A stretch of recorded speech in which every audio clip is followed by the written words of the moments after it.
Assalamualaikum warahmatullahi wabarakatuh. Waalaikumsalam warahmatullahi wabarakatuh. Bismillahirrahmanirrahim. Alhamdulillahi rabbil alamin. Wassalatu wassalamu ala ashrafil anbiya'i wal mursalin, Sayyidina wa maulana Muhammadin wa ala alihi wa ashabihil mujahidin at-tahirin. Amma ba'du, subhanaka la ilma lana illa ma 'allamtana innaka antal alimul hakim. La hawla wa la quwwata illa billahil aliyyil azim. Saudara-saudara kaum muslimin, terutama adik-adik para remaja dan pemuda yang saya cintai. Apabila seseorang akan membangun rumah, tentu saja dia akan mengadakan beberapa pilihan. Sejak dari memilih lokasi di mana rumah itu akan didirikan, sampai kepada menentukan bahan-bahan kualitas yang akan dipakainya, sampai kemudian kepada wujud dan bentuk rumah yang akan ditinggalinya. Demikianlah bahwa untuk membangun sebuah rumah yang hanya untuk menaungi kehidupan di dunia ini, kita mengadakan berbagai macam pilihan. Apalagi kalau kita akan membangun sebuah rumah tangga yang kita harapkan tidak hanya akan menaungi kehidupan di dunia ini, tidak hanya untuk kepentingan kita saja, tetapi juga untuk kepentingan anak cucu kita di belakang hari, termasuk sampai kepada hari akhirat nanti. Oleh karena itu, pada pertemuan kali ini, saya hanya ingin khusus berbicara kepada adik-adik remaja dan para pemuda, bagaimana sebaiknya memilih jodoh menurut ajaran agama Islam. Dalam Al-Quran, Allah Subhanahu wa ta'ala menjelaskan, Zuyyina linnasi hubbus syahawati minan nisa, bahwa manusia apapun jenisnya, asal dia bernama manusia, dihiasi dengan perasaan cinta kepada perempuan. Jadi sejak dahulunya secara fitrah, laki-laki senang kepada perempuan, sebagaimana perempuan pun senang kepada laki-laki. Dihiasi rasa cinta ini dalam kehidupan manusia. Dan oleh karena adanya rasa cinta, berkembanglah segala macam persoalan.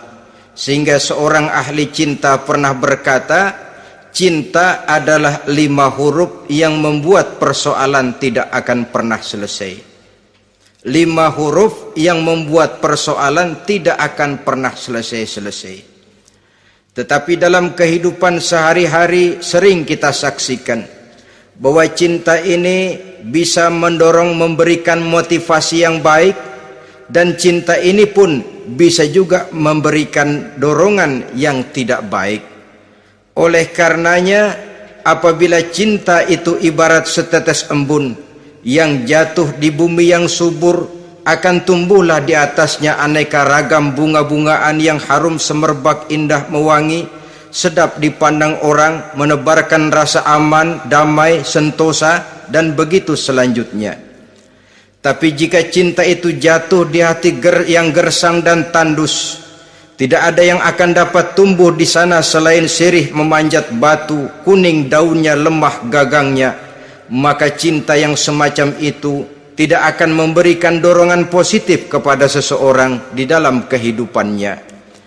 Maka lebih dahulu kita akan membicarakan cinta dalam artian yang positif ini, untuk nanti sampai kepada perempuan yang bagaimana yang harus kita cintai, atau laki-laki yang bagaimana yang harus dicintai oleh seorang perempuan.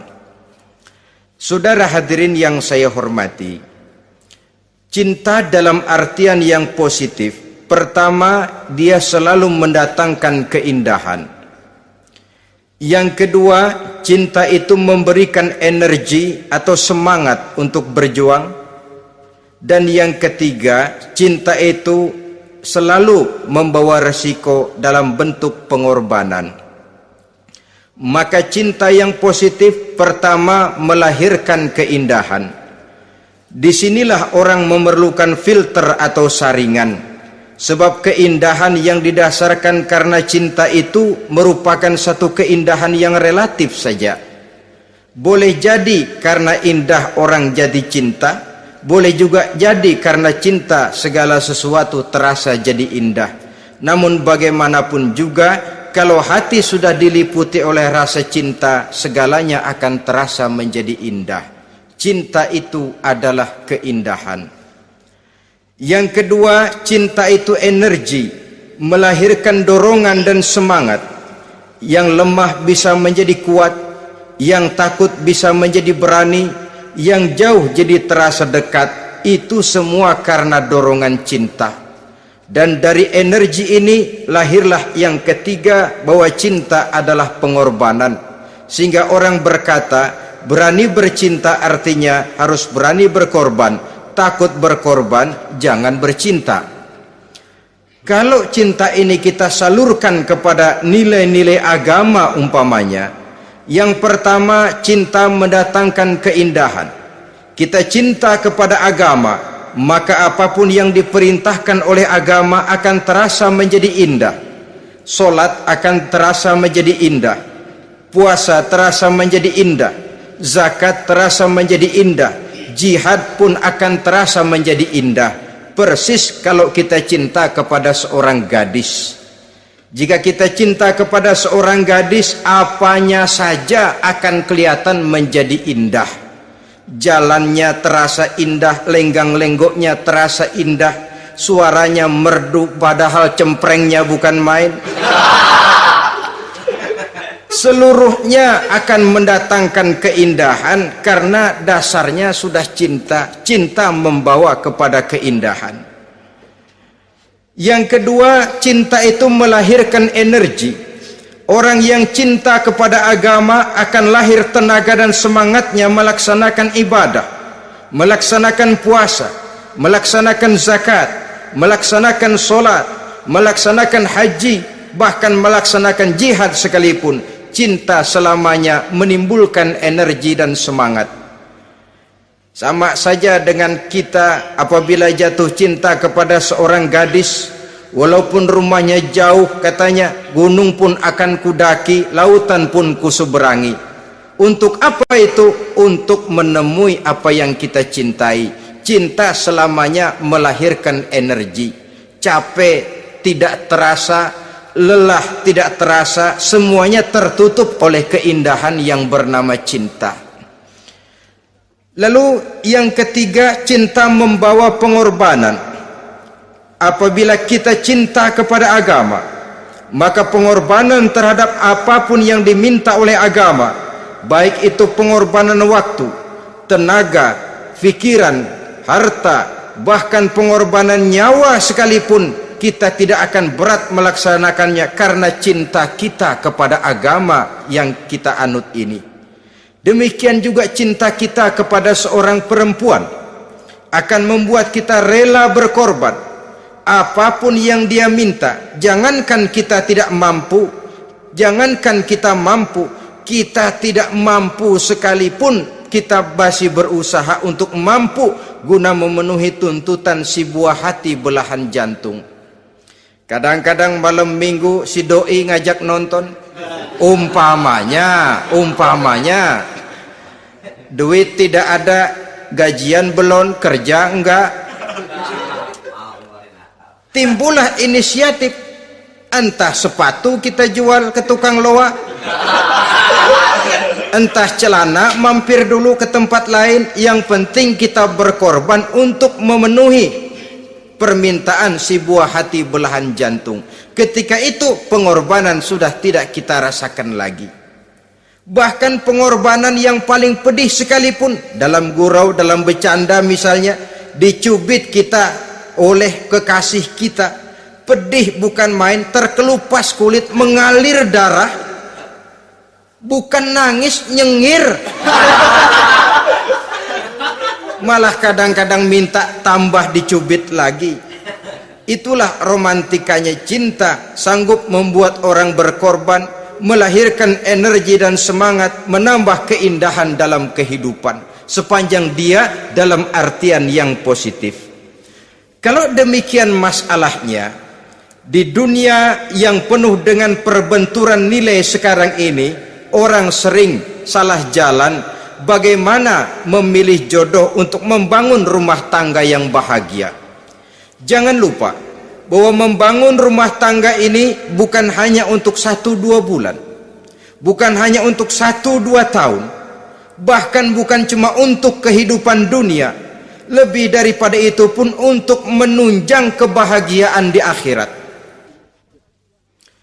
Oleh karenanya, memilih jodoh bukan satu hal yang mudah, bukan satu hal yang bisa dilaksanakan sambil lalu, tetapi memerlukan penelitian, memerlukan pengamatan yang mendalam. Apa petunjuk agama tentang itu? Dengan kata lain, bagaimana seharusnya seseorang memilih jodoh dalam kehidupannya? Ini tentu saja sumbangan moral buat adik-adik remaja dan para pemuda yang lagi kebingungan memilih jodoh, atau barangkali buat bapak-bapak yang kepengen nambah lagi.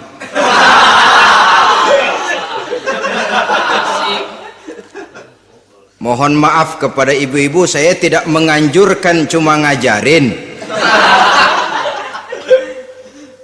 Yang pertama, menurut Nabi, nikahilah perempuan itu karena rupanya, karena hartanya, karena keturunannya, dan karena agamanya.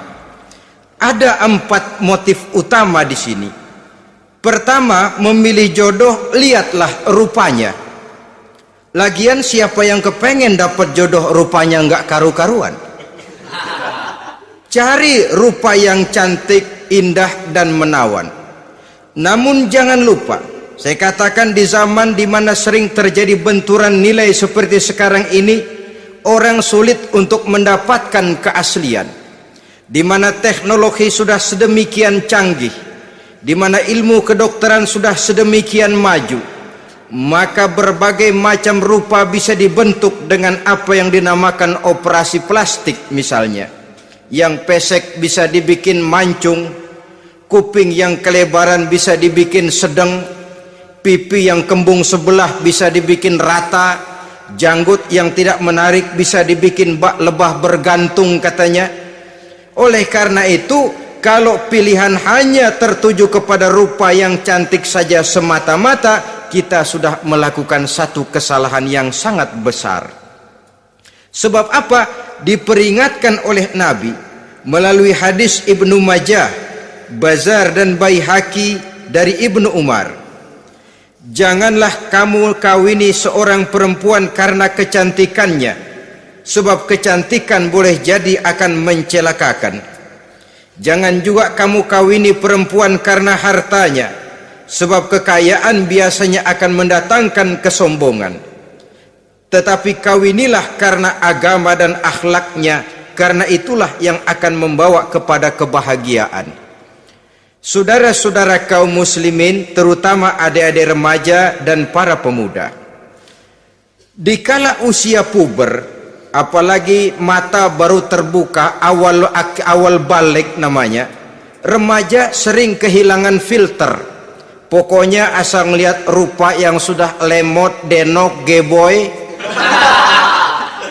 pikiran pun hanyut, malam terkenang, siang terbayang, tidur tak nyenyak, makan tak enak katanya, selalu terbayang wajah si doi. Dikala itu orang kehilangan pertimbangan bahwa rupa yang cantik kadang-kadang sering menipu. Diriwayatkan oleh Imam Ibnu Abbas, satu hari ketika sedang kumpul dengan para sahabat, lewatlah orang dengan potongan potongan orang kaya. Kelihatan kan, orang kaya sama orang miskin jalannya aja lain kan? Jalannya saja, jangan gaya hidupnya, jalannya saja lain. Liwat dia, Rasul bertanya kepada seorang sahabat, menurut pendapatmu bagaimana orang yang lewat itu? Kata sahabat, oh, yang lewat ini ya Rasul, kalau dia meminang perempuan pasti diterima, kalau dia menolong orang pasti berhasil, kalau dia ngomong pasti didengerin.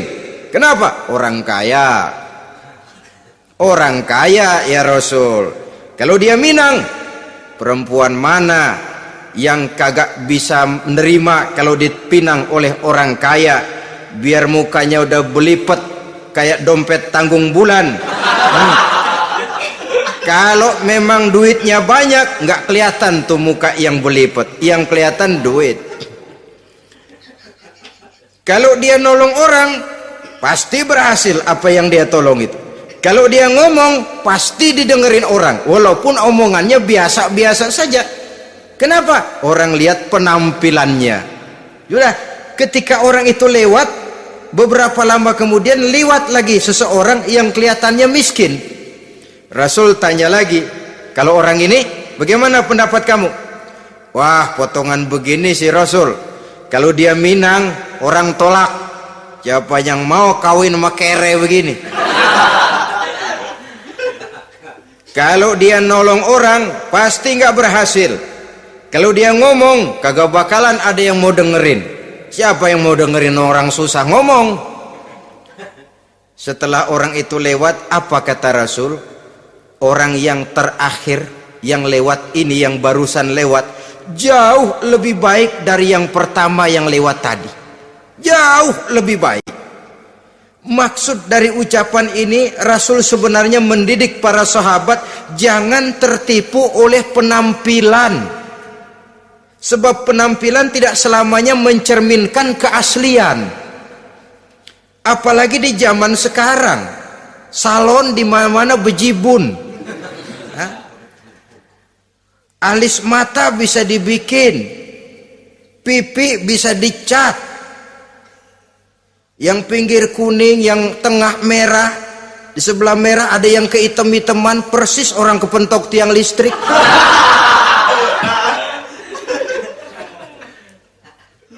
Kecantikan yang artifisial, kecantikan yang bukan alami.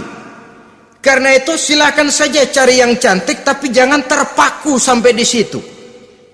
Sebab kecantikan di samping dia mudah berubah oleh pergeseran masa dan pertukaran waktu, ternyata penampilan tidak selamanya mencerminkan keaslian. Lain hari seorang sahabat pernah mengadu, ya Rasul, ada apa? Inna imraati la turaddu yadul lamis. Ya Rasul, istri saya tidak pernah menolak tangan orang laki yang menjamahnya, mengajak salaman kepadanya. Apa jawab Rasul? Ceraiin aja. Tapi hati saya berat ya Rasul, saya cinta betul sama dia. Ya kalau hatimu berat, jaga dia baik-baik. Nah, dari riwayat ringkas ini kita ambil satu perbandingan. Memang punya istri berwajah cantik itu kadang-kadang si malakama kalau imannya tidak kuat. Si malakama. Kita diemin aja, binal, makan hati, nggak aman, nggak tentram. Jangan-jangan saya berangkat ke kantor, dia ngompreng. Buah si malakama, seperti orang tadi, ya Rasul.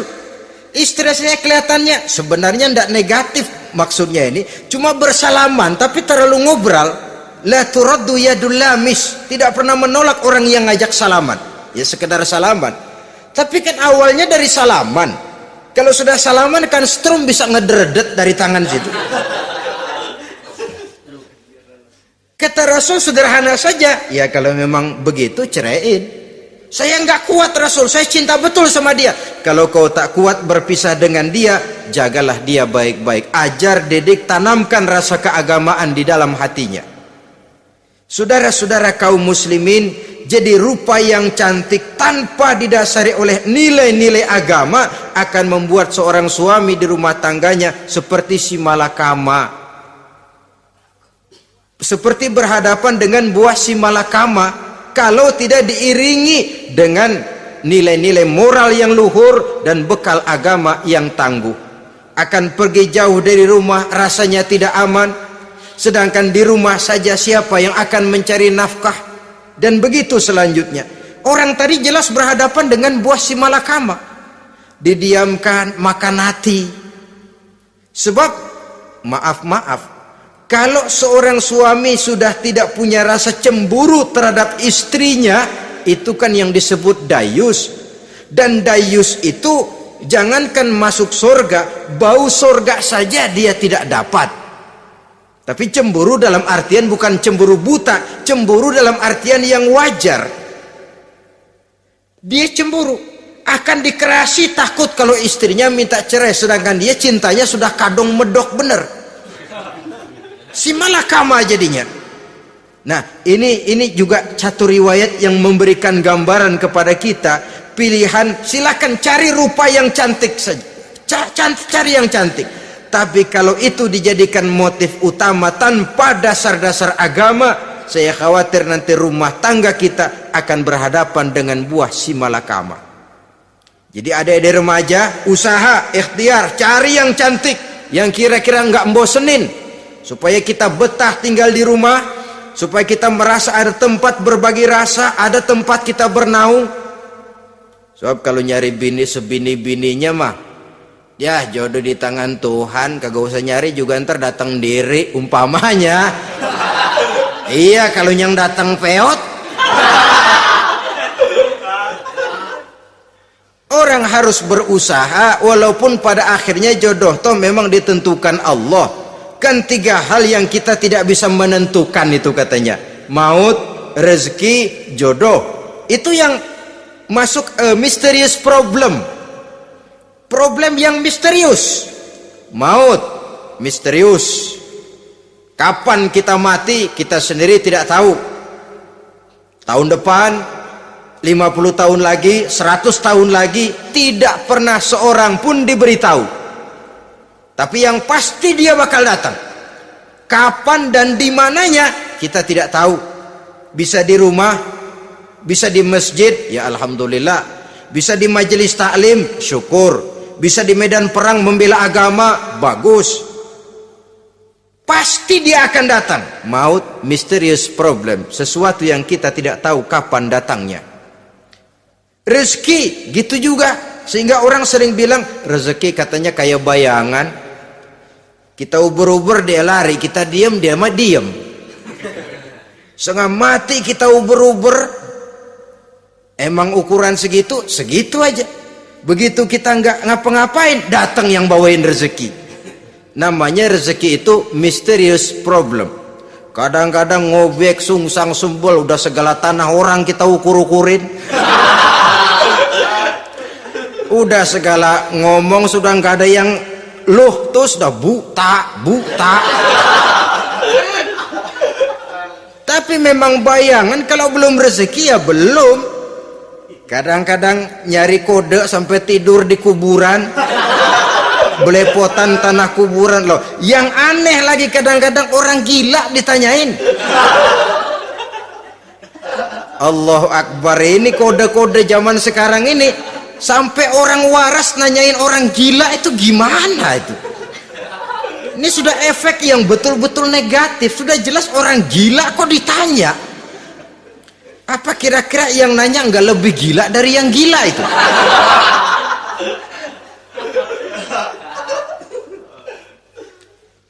Saudara-saudara kaum muslimin, terutama adik-adik remaja dan para pemuda, jadi silakan saja cari rupa yang cantik, karena dia akan jadi tautan hati, buah hati belahan jantung, tempat kita berbagi rasa, tempat kita pulang dan tinggal di rumah tangga kita. Tapi hendaknya kecantikan rupa itu diiringi juga dengan kecantikan budi.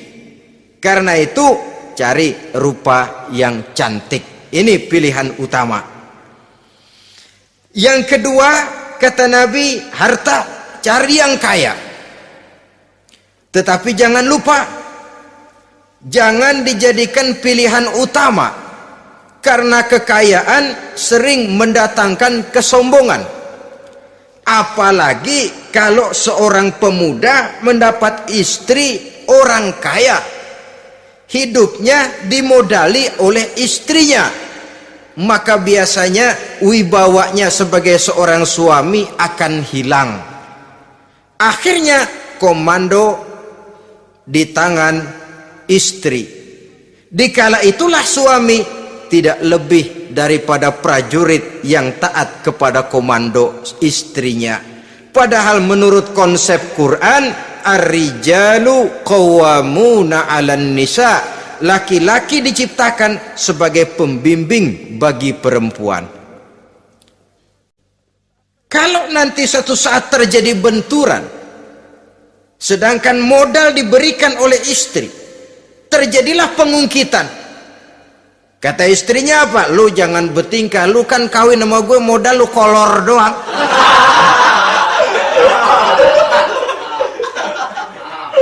Kalau sekarang bertingkah, silakan keluar rumah. Bawa seperti engkau datang dulu, jangan bawa apa-apa. Pergilah seperti engkau datang dulu kemari. Hilanglah wibawa seorang suami. Suami kalau udah digentak sama istri begitu, ngelempuruk kayak ayam sampar. Di mana lagi letak wibawanya? Harta sering mendatangkan kesombongan. Oleh karena itu, walaupun diperintahkan cari yang keturunan orang kaya, tapi maksudnya jangan dompleng. Sebab kepribadian seorang suami akan ditentukan oleh sifatnya sendiri. Keberadaannya ditentukan oleh karya dan perbuatannya sendiri. Itulah yang akan menampilkan kepribadian dia dalam kehidupan di masyarakat ini. Saudara-saudara kaum muslimin, terutama adik-adik remaja dan para pemuda, kan kadang-kadang di zaman sekarang kan kelas-kelas gigolo, playboy ya, nyari tante-tante kesepian, mejeng-mejeng di pinggir-pinggir jalan dengan harapan apa? Ya barter lah, tukar tambah. Nah, supaya dapat rokok, dibelikan pakaian, motor dan sebagainya.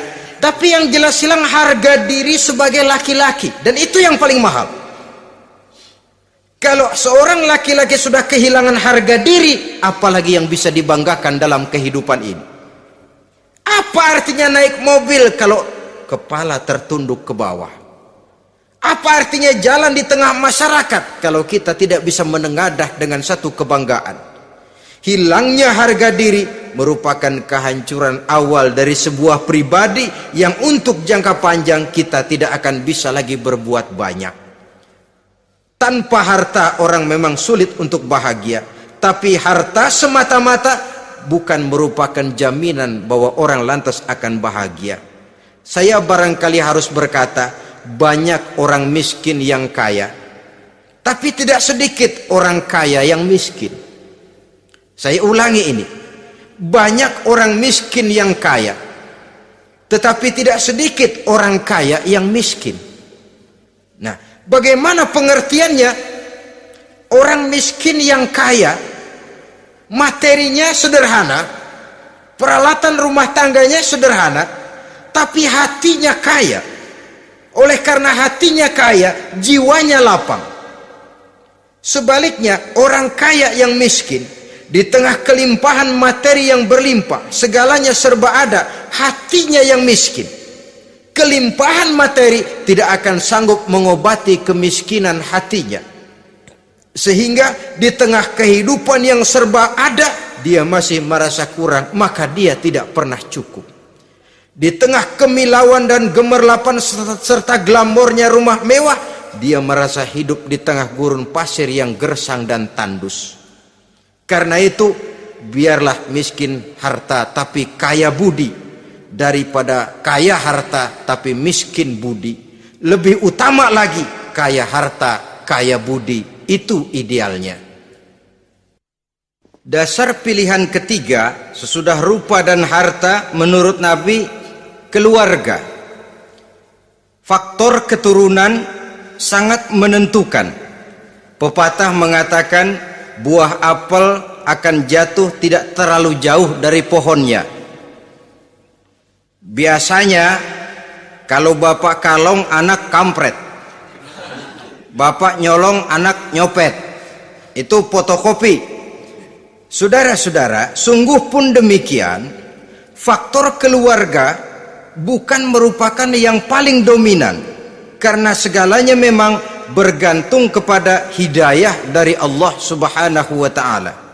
Kalau hidayah datang, bisa saja anak maling bisa jadi kiai.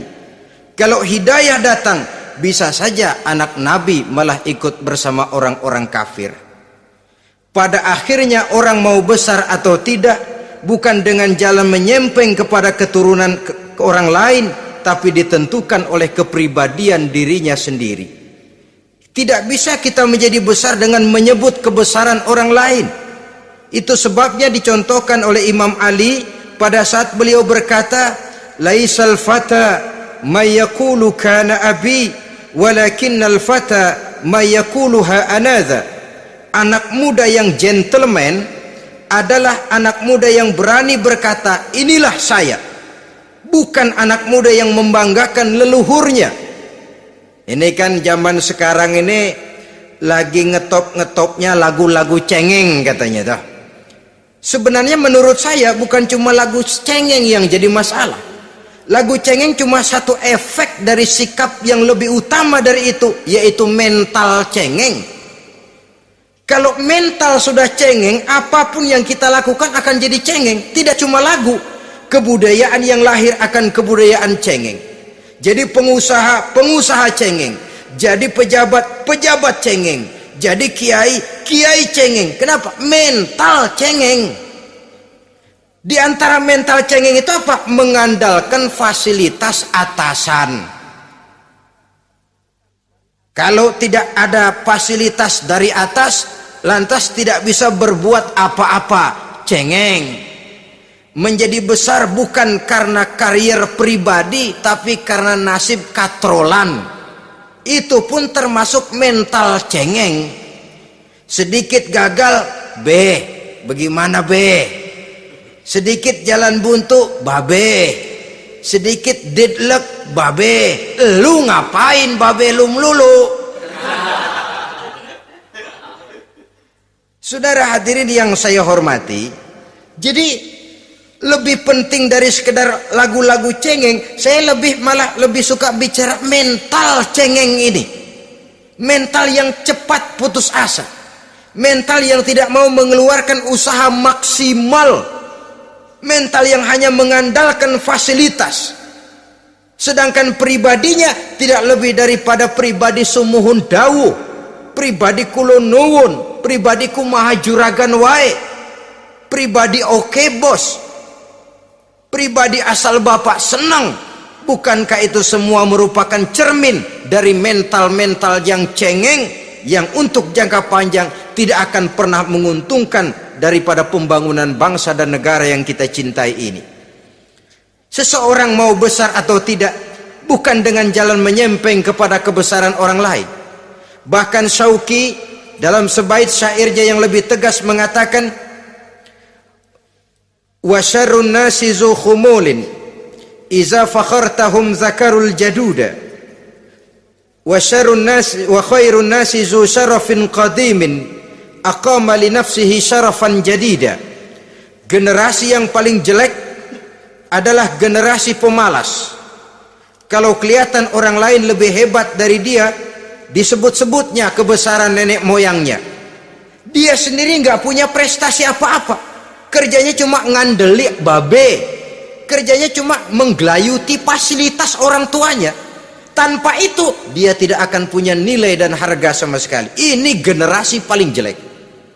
Kalau orang lain kelihatan lebih hebat, dia sebut nenek moyangnya. Lo sih belum apa-apa, lo baru kopral lo. Engkong gua no, komandan Hansip. Engkongnya yang disebutin. Dia sendiri tidak punya prestasi apa-apa. Jadi silahkan saja cari gadis dari keturunan keluarga yang baik-baik, tapi jangan jadikan tendensi utama, jangan dengan niat untuk menyempeng kepada kebesarannya, tapi paling tidak dengan niat agar mudah-mudahan dari benih yang baik ini akan lahir keturunan-keturunan yang baik pada akhirnya nanti. Itu yang kita harapkan. Bukan lalu dengan pertimbangan, weh mertua gue bos nih, kali aja begitu gue kawin aja mampus. Ini semua warisan kan jatuh kemari semua. Kalau itu niatnya sudah jelas salah. Kita mencari perempuan dengan keturunan-keturunan yang baik dengan berharap agar anak-anak kita nanti yang akan merupakan benih cucunya akan melahirkan kebaikan-kebaikan seperti leluhurnya dulu. Saudara, pilihan yang keempat kata Nabi, agama. Ini yang paling inti. Kenapa? Agama itu motivasinya moral. Di sini segalanya ditentukan. Rupa yang baik, harta yang banyak, keluarga yang luhur. Kalau sudah dilandasi oleh agama yang rapuh, bahkan tidak beragama sama sekali, ketiga hal di atas tadi hanya akan mendatangkan malapetaka.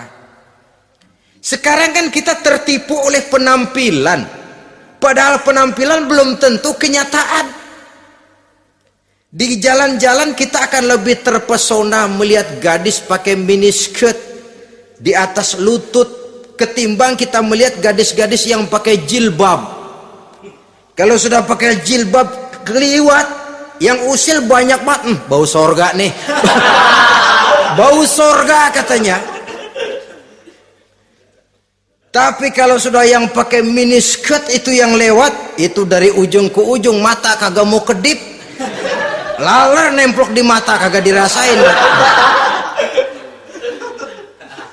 Kita terpesona oleh penampilan zahir, padahal penampilan belum tentu memantulkan hal yang sebenarnya. Tapi memang itulah watak manusia. Watak manusia, saya katakan manusia tanpa kecuali. Tetapi bergantung kepada pemikiran jangka pendek atau jangka panjang. Kalau jangka panjang yang kita pikirkan, ya tentu kita tidak akan mudah terpesona oleh hal yang zohir. Sampai-sampai Quran sendiri mengatakan budak yang hitam legam tapi beriman itu lebih baik daripada orang-orang musyrik walaupun cantik, denok, lemot, geboy. Ada lagi nggak bahasa yang lebih dari itu? Cantik, denok, lemot, geboy, bahenol, nerkom, tapi kafir masih lebih baik budak yang hitam legam sekalipun kalau dia beriman. Kenapa? Rumah tangga untuk jangka panjang. So itu Islam tidak membolehkan kawin campuran dengan lain agama. Walaupun ada ayat yang mengatakan boleh kawin dengan ahlul kitab, tapi sebagian mufassir menjelaskan bolehnya kawin dengan ahlul kitab itu dalam kondisi darurat. Dalam kondisi normal tidak bisa. Kenapa? Kalau sudah berlainan agama akan terjadi kerancuan rumah tangga untuk jangka panjang. Bagaimana membina dalam keharmonisan di rumah tangga? Bagaimana nasib anak-anak nanti? Kadang-kadang ada keluarga, kami sih keluarga modern. Anak-anak kami berikan kebebasan untuk milih agama apa saja. Bapaknya Islam, istrinya Kristen, anaknya ada yang Hindu, Buddha. Bagus nih, keluarga pecel namanya. Bagaimana keluarga modern bisa seperti itu? Padahal seorang suami bertanggung jawab di hadapan Allah. Dia akan ditanya tentang istrinya. Dia akan dimintakan pertanggungan jawab tentang anak-anaknya. Kalau istri kita berlainan agama, mungkin terjadi pengkaplingan. Pokoknya kalau anak perempuan ikut ibu, anak laki ikut bapak. Administrasi dunia bisa begitu, tapi akhirat pertanggungan jawab di hadapan Allah. Bisakah kita? Sorry aja Tuhan emang janjinya begini. Saudara hadirin yang saya hormati, oleh karena itu budak legam hitam kalau beriman masih lebih baik daripada orang-orang yang tidak beriman walaupun cantik dan mempesona. Kenapa? Ini faktor agama. Ya buat 1-2 bulan bisa terwujud rumah tangga yang tentram. 2-3 tahun mungkin masih bisa bertahan, tapi sampai kapan? Sampai kapan itu akan terwujud? Pada akhirnya akan muncullah dilema yang akan sulit buat diatasi. Oleh karenanya motif agama dijadikan stres oleh Nabi. Fasfar bizatiddin taribat yadak. Pilih agama sebagai titik sentral, sebagai pilihan utama. Kalau agamanya kuat, walaupun rupanya sederhana, tapi karena nilai agamanya kuat, dia bisa menyenangkan hati suaminya. Dia bersolek untuk kepentingan suaminya. Dia taat kepada suaminya. Harta, dia anak orang kaya untuk membantu perjuangan suaminya. Tapi kalau tidak ada modal agama, rupa yang cantik bisa menyengsarakan suami. Apalagi kalau suami kere, istrinya sudah cantik, kaya ataupun tidak kaya kadang-kadang, udah suaminya suruh ngempuk di rumah, bininya yang kerja. Ya kalau kerja mendingan kalau dikerjain itu.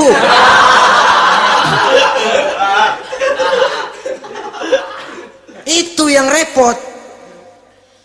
Saudara hadirin yang saya hormati, dan ini bukan satu dua kasus. Alangkah malangnya kalau sudah terkena hal seperti itu. Akhirnya seperti pengaduan sahabat kepada Rasul tadi. Mau diceraiin, cinta saya udah medok bener Rasul. Enggak diceraiin, hati saya ngebet, pegel. Si malakama akhirnya. Jadi oleh karenanya agama. Kalau dia cantik, walaupun miskin, agamanya kuat, dia bisa memelihara kehormatan diri. Dia kaya, agamanya kuat, hartanya disalurkan di jalan Allah. Karena itu agama jadikan pilihan utama. Dan ukuran agama itu bukan cuma jilbab loh. Ya kadang-kadang ada juga yang jilbabnya nggak pernah lepas, tapi kadang-kadang akhlaknya lebih binal dari yang kribo. Ada cuma sekedar kamuflase saja, itu pun penampilan, sekedar penampilan saja. Cuma dari segi aurat ya memang lebih baik dan lebih utama, dan saya kira lebih mengundang penasaran toh. Duren kalau udah dibuka kan kelihatan isinya, emang udah begitu, udah. Tapi kalau masih rapat, itu yang rasanya kita pengen buka, timbul tantangan, gue pengen tahu isinya. Rasanya juga begitu. Sama saja dengan baju, kalau dibungkus rapat di plastik, ditaruh di etalase, adanya di toko serba ada, tahu kita barang mahal nih. Biar punya duit, kita mau nawar ragu-ragu, takut nggak cukup. Tapi kalau barang sudah dibuka di jalanan, diobral di pinggir jalan, murahan, 1.003 masih dicampur odol. Yang begitu sih biar nggak punya duit, kita berani banget tanya, nawar, megang lagi nyemek. Berat duit nih bang. Kenapa? Barang sudah terbuka. Jadi saudara-saudara, syukur kalau keempat-empatnya ini jodoh terkumpul dalam jodoh yang saudara cari. Sudah rupanya cantik, kaya, keturunan orang baik-baik, agamanya kuat. Nah, surga dunia tuh. Yang begitu cari. Kalau ada yang begitu, saya juga mau nambahin satu lagi.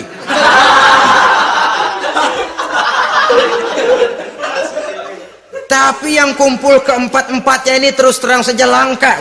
Makhluk langka ini. Kadang-kadang cantik, kaya, keluarganya hebat, agamanya nol, akhlaknya kayak setan. Tapi yang paling celaka kalau empat-empatnya kagak ada. Rupanya jelek, melarat, bapaknya biang maling, kagak beragama lagi. Apanya yang mau dipilih? Mampus saja mendingan. Sudah nggak ada pilihan sama sekali tuh. Sudah nggak ada pilihan sama sekali. Saudara hadirin yang saya hormati, terutama adik-adik remaja. Nah, lalu apa motivasi agama dalam pembinaan ini apa? Agama ini kan memberikan contoh bahwa perempuan yang baik itu, yang kita ingin jadikan dia sebagai ideal dalam pencarian jodoh, tandanya 3. Iza ra'aitaha sarratka, kata Nabi. Kalau dipandang dia bisa menggembirakan kamu. Kan ini yang penting buat seorang suami. Kalau saudara nanti jadi suami, punya istri yang jadi partner setia mendampingi suaminya. Kalau dilihat nggak bosenin, Kenapa? Dia berdandan untuk nyenangin hati suaminya, enggak bosenin. Kan kadang-kadang ada bini kalau kita pulang demok aja fotonya.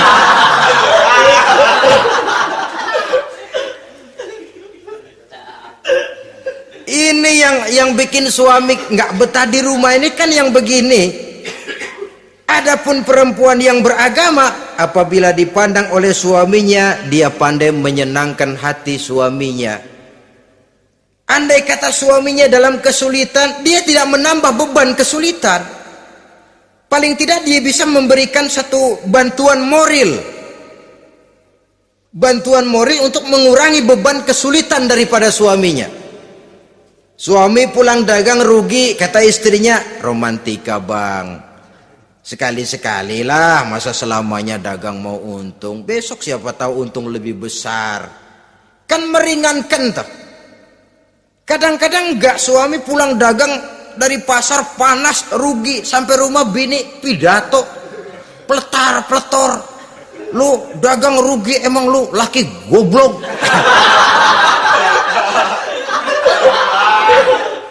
Sudahlah di pasar rugi, di rumah digoblok-goblokin.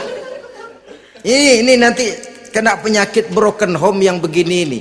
Padahal kesuksesan di kantor, kesuksesan di pasar, kesuksesan di medan tugas selalu dimulai dari kesuksesan dan ketenangan dari rumah tangga. Dia berhias untuk kepentingan suaminya, tidak terlalu berlebihan, dan suaminya pun pandai menghargai istrinya dengan kata-kata yang menimbulkan gairah dan semangat. Melihat istrinya bersorak, kamu makin cantik saja. Jangan juga kadang-kadang suami ketus, ngelihat daksu pulang kantor, lihat suaminya, istrinya dandan rapi, tumben lu mau bekasin apa? Mau bekasin katanya. Artinya apa ini? Pandai mengembirakan, bisa tenggang rasa, bisa berbagi rasa. Sehingga suami merasa ada tempat dia bertukar pikiran, ada tempat dia membicarakan persoalan. Dialog dalam kehidupan berumah tangga itu sangat diperlukan. Iza ra'aitaha sarratka, kalau dipandang dia sanggup mengembirakan kamu. Dikasih uang 500 senyum, 5.000 pun ketawa, menggembirakan. Dia bisa taruh kata hatinya kesel, tapi mulutnya senyum. Nah ini yang sulit ini, senyum tapi kesel, kesel tapi senyum. Kadang-kadang istri itu kan kalau sudah kesel, suami pulang nggak bisa dia menyembunyikan kekesalannya. Dari jauh suami sudah lihat ini yang nyambut, ini bemo ini, udah monyong serem. Saudara hadirin yang saya hormati, yang kedua, bila diperintah dia taat. Ini pengaruh agama. Sehingga Nabi mengatakan, "Lau amartu li ahadin ayyasjuda ila ghairiha, la amartul mas'ada la amartul mar'ata litasjuda ila zawjiha likibari haqqihi 'alaiha." Andai kata saja boleh aku memerintahkan manusia untuk sujud kepada sesama manusia, pastilah aku perintahkan perempuan untuk sujud kepada suaminya. Kenapa? Karena besar hak suaminya kepada dirinya. Untung sujud kepada manusia tidak boleh. Andai kata boleh, perempuan disuruh sujud sama suaminya. Ini tidak perlu sampai sujud, cium tangan saja minta ridho suami. Kadang-kadang perempuan sekarang berat, paling banter setahun sekali lebaran doang. Laki pulang sembahyang tubruk, cium tangan minta redo, nangis segala macam. 3 hari habis lebaran beras habis, monyong aja lagi.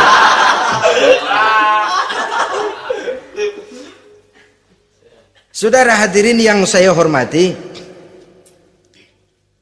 yang ketiga, akibat pengaruh agama, dia sanggup memelihara kehormatan diri dan sanggup menjaga harta suaminya. Memelihara kehormatan diri baik pada saat suaminya di rumah atau pada saat suaminya tidak ada di rumah. Satu riwayat, seorang sahabat akan pergi perang jihad di fi sabilillah. Ketika mau berangkat dia bilang kepada istrinya, saya mau berangkat perang. Kalau saya belum pulang kamu jangan keluar rumah. Baik bang. Pergi istrinya, pergi suaminya jihad. 1 minggu, 2 minggu berlalu, belum juga pulang. Satu hari datang utusan dari rumah orang tua si istri ini. Assalamualaikum bu. Waalaikumsalam. Ada apa? Ada berita kurang enak bu. Orang tua ibu sakit parah. Mohon tolong ditengokin. Apa kata si istri? Maaf saja, suami saya belum pulang dari medan perang. Saya belum dapat izin keluar rumah kalau dia belum pulang. Tolong sampaikan maaf saya kepada orang tuanya. Pulanglah utusan tadi. Besok balik lagi. Bu, ada apa? Udah Senin Kemis. Napasnya sudah sampai tenggorokan. Tolong tengokin buat terakhir kalinya bu. Suami saya belum pulang. Dia pesan kalau dia belum pulang saya jangan keluar rumah. Saya nggak bisa tengokin orang tua saya. Salam maaf saja. Pulang utusan itu. Besok balik lagi. Bagaimana? Sudah meninggal bu. Mau dikubur. Tengokinlah buat terakhir kalinya. Suami saya belum pulang. Saya belum berani keluar rumah kalau suami saya belum pulang. Itu janji saya sama suami saya. Pulanglah utusan ini ngadu kepada Rasulullah sallallahu alaihi wasallam. Ya Rasul, ini perempuan kelewatan benar. Dari orang tuanya sakit sampai sekarat, sampai mati, sampai dikuburin dia nggak nengokin. Memangnya kenapa? Suaminya katanya pergi jihad dan suaminya tidak mengizinkan dia keluar rumah kalau si suami belum pulang. Apa jawab Rasul? Marahkah beliau? Tidak, beliau senyum. Apa katanya?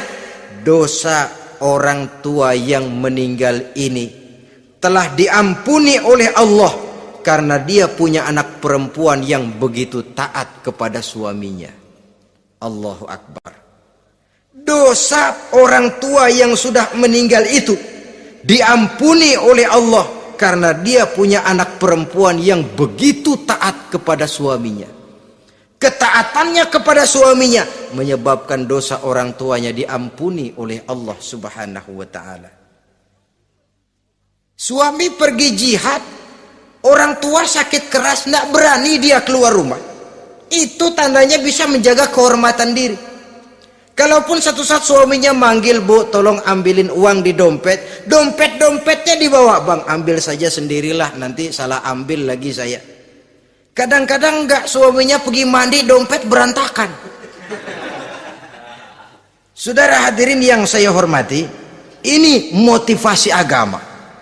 Jadi kecantikan zahir yang diimbangi dengan kecantikan batin oleh karena pengaruh agama tadi. Kalau sudah kemari, orang tidak perlu mikir-mikir operasi plastik, bikin yang pesek jadi mancung supaya orang tertarik, bikin belakang yang kurus jadi menarik. Tidak. Orang tidak perlu lagi pakai susuk-susukan, dipasang di bibir supaya kalau senyum orang gempor, supaya kalau ngomong orang percaya, dipakai di kuping supaya macam-macam. Tidak perlu lagi pakai jompa-jampe, pelet-peletan supaya kalau diludahin orang ngikut. Nggak perlu lagi. Kenapa? Cinta itu nature, sesuatu yang alamiah, yang tidak bisa dipaksakan. Dia kudrati, karunia dari Allah. Tidak bisa cinta dipaksakan. Kalaupun bisa, dengan ilmu pelet, oh saudara bisa membuat orang jatuh cinta, ya 2-3 hari, 4-50 hari. Kesananya, apa yang akan terjadi? Kelanggengan tidak akan pernah terwujudkan. Kenapa? Keterpaksaan yang akan timbul. Dalam kondisi semacam itu, rumah tangga tidak akan mengalami ketenangan dan ketentraman. Jadi biarkan cinta berjalan secara alamiah, karena dia memang alamiah. Saudara-saudara, nah sekarang kalau sudah ketemu nih, yang 4 tadi, rupa cantik, keturunan boleh, kaya lumayan, agama kuat. Apa yang harus kita cari? Apa yang harus kita lakukan? Apa pakai pepatah anak sekarang? Aku lihat, aku pikat, aku dapat, aku sikat, aku minggat. Bangsat.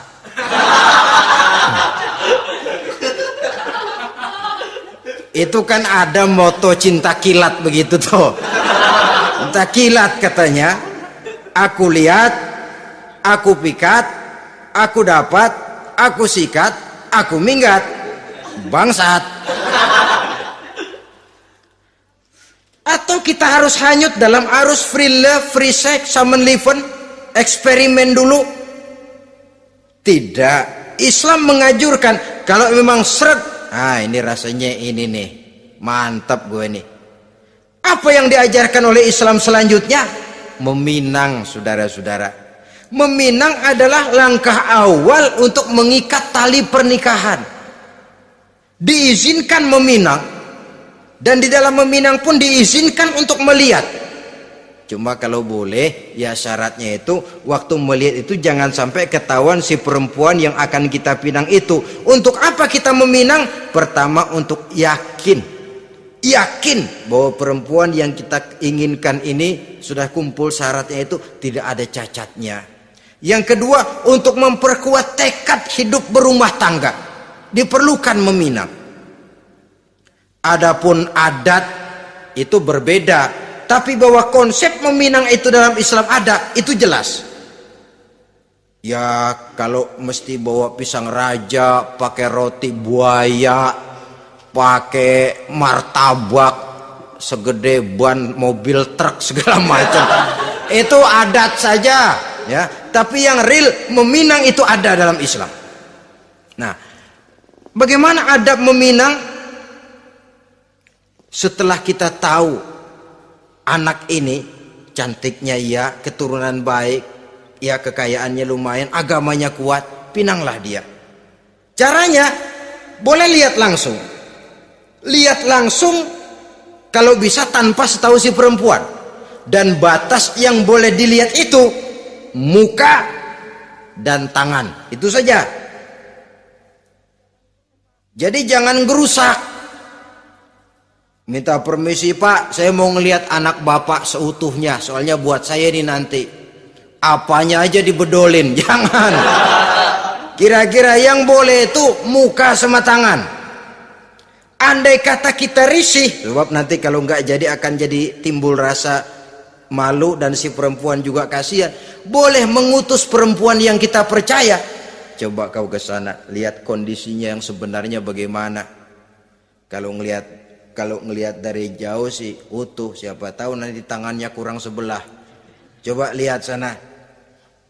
Saudara-saudara, kemudian boleh juga ditanyakan kepada orang tuanya. Dan dalam hal ini orang tua si gadis tidak boleh menyembunyikan aib atau cacat yang dimiliki oleh anaknya.